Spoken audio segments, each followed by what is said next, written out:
Comme vous pouvez le constater, l'équipe, même si elle est sérieuse, ne manque pas d'humour. Donc, maintenant, on va continuer donc, à déployer ça. Et auparavant, pour essayer de déminer le terrain, en fait, on va faire la connaissance du territoire que l'on croit connaître, mais qu'on ne connaît pas forcément. Donc, je vais vous projeter 3 cartes. Une qui concerne l'urbanisme du Val de la Haye, une qui concerne les risques d'inondation et une qui concerne le PPRT. Donc, alors, concernant les zones. Donc, sur le Val de la Haye, en fait, finalement, on a 3 zones. On a une première zone qui se situe, donc, qui est le bourg du Val de la Haye, qui est une zone UF, ce que l'on appelle la zone UF, qui est, elle, destinée uniquement à la construction. Elle va, donc, de la colonne Napoléon, on va dire, jusqu'au, derrière les maisons, le terrain des maisons à Réville, en fait. Voilà. Après, on sort de la zone constructive. Ensuite, on est en zone UY, qui est une zone à vocation industrielle, qui va donc de Réville jusqu'à Quenport, en fait. Et donc, à Quenport, la 3e zone qui se trouve NB, tout simplement, qui est une zone rurale, donc aussi, dans laquelle, en fait, on ne peut retrouver uniquement que de l'habitat. Donc, on ne peut pas trouver d'autres entreprises dans ce secteur-là. La seule zone dans laquelle on puisse trouver des entreprises, c'est la zone UY qui se trouve donc entre Quenport et Réville. Il n'y a rien d'autre possible. On ne peut même pas faire de terrain de camping, rien du tout. Ensuite, concernant les inondations, eh c'est très simple. Là où c'est en bleu, c'est inondable, et là où c'est en rouge, c'est très inondable. Voilà. C'est clair? À part monter dans la colline là-haut, donc sur Michon, nous, c'est bon. Hein, les quelques Vaudésiens qui habitent dans le haut comme ça, on ne craint rien de ce côté-là. Mais pour le bas, pour ce qui est du bas, on est en zone inondable partout. Alors, les zones qui sont en bleu sont moins contraintes au niveau des inondations, mais les zones qui sont en rouge, elles sont fortement contraintes. Et on ne peut rien faire dans les zones qui sont en rouge. Donc, du coup. Donc, et enfin, 3e plan, c'est ce qui concerne le PPRT. Donc, le PPRT, donc, nous avons ici le Val de la Haye qui est impacté en fait par 2 cercles. Le cercle bleu foncé et le cercle bleu ciel. Le cercle bleu foncé, en fait, il ne traverse pas le RD 51, il s'arrête, il tangente avec le RD 51. Quant au cercle bleu ciel, en fait, il va de la maison qu'on appelle la maison de monsieur et madame de Milleville à l'époque, donc la maison rouge qui se trouve là-bas, jusqu'à à peu près la maison de madame Hiron, donc sur le quai Napoléon, en fait, à côté de chez Corinne aussi, donc c'est pas très loin de chez Corinne. Donc, toute cette zone-là, dans cette zone-là, on ne peut pas créer de RP, c'est-à-dire d'établissement recevant du public, c'est-à-dire que ce soit mairie, salle de jeu, mais y compris commerce. C'est pareil, à partir du moment où on reçoit du public, on ne peut pas dans cette zone-là. Donc vous voyez, donc déjà, ça limite considérablement les possibilités du Val de la Haye en ce qui concerne l'urbanisation. Donc ça, c'était en fait les 3 plans que je voulais présenter avant pour que tout le monde soit bien conscient en fait de ce que l'on a comme contrainte. Maintenant, au niveau des compétences, puisque nous faisons partie de la métropole, nous faisons partie donc de la métropole, on s'aperçoit, c'est pas qu'on s'en aperçoit, on en est conscient, que n'appartiennent comme compétence que l'entretien de la voirie communale, pour la commune. Pour le reste, eh bien, c'est soit la métropole, soit le département, soit le grand port maritime. La métropole prenant le plus gros, c'est-à-dire la réparation de la voirie communale, l'éclairage public, la mobilité, les pistes cyclables, l'urbanisme et la gestion des déchets. Tout ça, c'est compétences métropolitaines. Concernant le fonctionnement des bacs de Seine, ce sont des compétences départementales, et concernant l'aménagement des berges de Seine, ce sont des compétences du grand port maritime.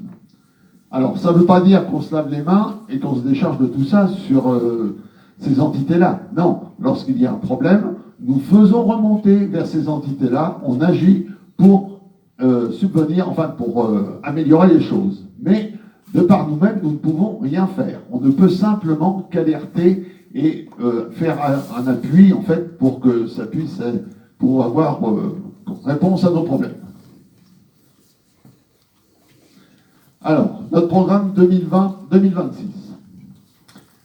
Comme j'avais marqué dans l'article du Paris-Normandie, notre objectif, en fait, c'était d'augmenter l'attractivité du Val de l'Aille. Alors, facile à dire. Comment est-ce qu'on peut s'y prendre pour y parvenir? Mais, première chose, quand on veut faire venir des gens au Val de l'Aille, il faut, la plupart du temps, une commune est attractive à partir du moment où elle a une école. Alors, des jeunes couples qui veulent s'installer, en fait, ils vont commencer par chercher des villages où il y a une école qui peut, enfin, accueillir des enfants, au moins dans la première partie de la scolarité. Donc, il faut qu'on maintienne les effectifs de notre école. On doit offrir un cadre de vie agréable aux Rodésiens.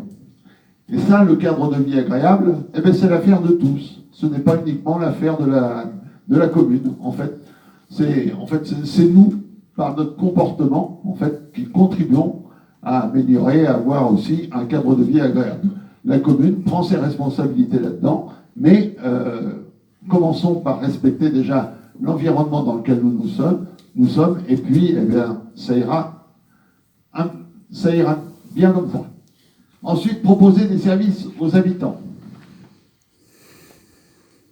Avoir une vie locale dynamique, et ça, ben, c'est du ressort. Alors, vie locale dynamique, ben, plein de choses peuvent y parvenir.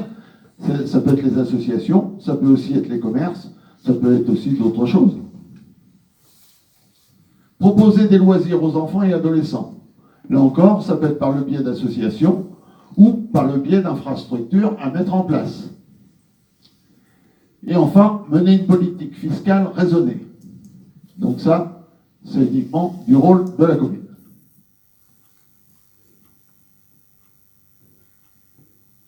Alors, le volet financier. Une gestion saine et rigoureuse des finances communales sera le socle de toute notre action. Le premier point, donc, c'est d'agir sur la fiscalité locale pour rééquilibrer les taxes foncières dans le but de baisser les taux de prélèvement de 5%. Qu'est-ce qui nous permet de faire ça? Lorsque Étienne est arrivé donc, en 2008, la commune, je vous ai dit tout à l'heure, devait 1 400 000 €. Aujourd'hui, elle doit 260 et quelques mille euros. Nous remboursions à l'époque 92 000 € par an en intérêt et en capital. 92 000 €, ça représente 10 points d'impôt foncier. Donc sur les 30, ça représentait déjà un tiers. Aujourd'hui, nous devons plus que 260 000 €. Et ça représente, en gros, donc, alors c'est 260 000 € de capital qui reste dû. Nous remboursons chaque année 65 000 €, 5 000 € d'intérêt et 60 000 € de capital. Eh bien, la première chose, eh bien, ça fait 27% entre deux, soit environ 2,5% sur l'impôt foncier. Eh bien, nous allons commencer dès le mois d'avril, dès le prochain budget, par baisser le taux des prélèvements fonciers, le ramener de 30% à 27,5%. Ça, c'est la première tranche. Ensuite, je vous ai dit tout à l'heure qu'il y avait un emprunt qui s'arrêtait en 2022, juin 2022. C'est le dernier emprunt sur lequel on paye des intérêts. Tous les autres emprunts, on ne paye plus d'intérêts dessus. Quand ce dernier emprunt ce deuxième emprunt va s'éteindre en 2022, eh bien, nous baisserons à nouveau les prélèvements de 2,5%. C'est-à-dire que d'ici 2 ans, nous aurons baissé le prélèvement foncier de 5%. Et enfin, en 2025, il y a un emprunt qui solde encore, et là, nous referons le point à ce moment-là pour voir. Mais l'objectif, c'est de ramener les prélèvements d'impôts directs au niveau de ce que ça doit être, en fait. Parce qu'on est très largement au-dessus de ce qu'on doit prélever, on va dire. Ça remonte dans les années 1989, depuis 1989. Je pourrais vous en expliquer ça plus par le détail, mais bon, ça va prendre la soirée. Optimiser les dépenses de fonctionnement, financer tous les projets d'investissement prévus, ceux que l'on va voir, sans recourir à l'emprunt. Création, alors là pour les infrastructures, création d'un espace multisport pour la jeunesse vaudésienne. Alors cet espace multisport, ça peut être quelque chose qui ressemble à ça. Une piste, une double piste en fait, et un terrain qui permet de faire 9 sports en tout. Alors, vous voyez les petits sigles ISO 50001, 9001 et 14001. Pourquoi j'ai mis ça? Parce que nous avons sélectionné une entreprise qui a le respect de l'environnement. Ce n'est pas le tout de faire des projets. Encore faut-il, aujourd'hui, avoir le respect de l'environnement. Donc, la ISO 14001, c'est en fait une certification pour la gestion de l'environnement. Et la ISO 50001, c'est une certification pour la gestion des énergies. Donc, utilisons des entreprises qui sont respectueuses de cet environnement et donc qui ne gaspillent pas les énergies inutilement. La 9001, c'est la qualité du produit.